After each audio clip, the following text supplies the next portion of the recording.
So in this video, we're going to focus a little bit on mixing color. So I'm using a blue, I think this is transparent turquoise, and just using my regular 8 round brush. I'm going to get some color from my color cake here. You can mix it onto your palette if you feel like you have more control that way. In fact, yes, let's just do it that way. So you're just kind of you're activating the color, dropping it into your palette, and adding more water, simply dipping your brush and kind of adding it into the palette there. That's how you add more water. This is how you add more color. Okay, so we've got a fairly dark color in here, but I want this to be as dark as I possibly can get it to be. So I'm going to get more color from here. So it's a nice damp brush full of water, getting some color from here.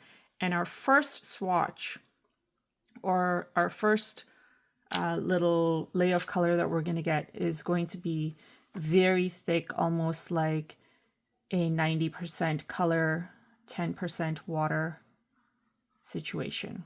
Okay, this is what that looks like. Now, as I go along, what I'm going to do is I'm going to add a little bit more water to my brush. Okay, so I'm just going to dip the tip of my brush in water, and then I'm going to go ahead and do another little swatch. And you can see how adding water to my brush has instantly diluted the color.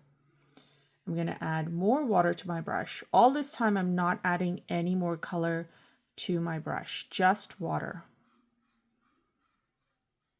So two things that you need to keep in mind. Number one, this first one was a lot of color, less water. So I've already used some color there. Then I've taken the same brush, added a little bit of water, done another swatch. You can see it's lighter because we're using up the color. We're just adding more water, so it's diluting the color. Again, I added more water, got a slightly lighter tone. I'm going to really submerge my brush now, and then go ahead and do one more.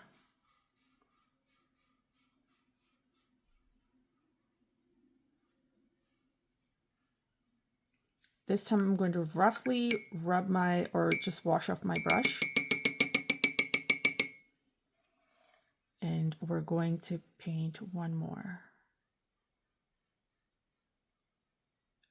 So the whole point of this exercise is to show you the different variations in colors that you can get with your watercolor. So it's all dependent on your color to water ratios or water to color ratios.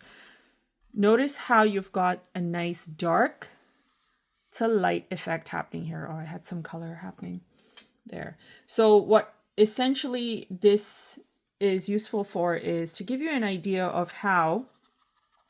I'm going to try and get this off by just wiggling my brush with water here, and then take my paper towel, which I told y'all is super handy, and just take it off as best as I can. Right, so back to what I was saying.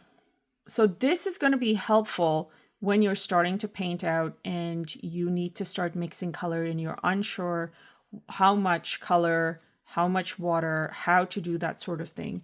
This is super handy. So when I typically start out, I like to start out with a color that's about between the last two.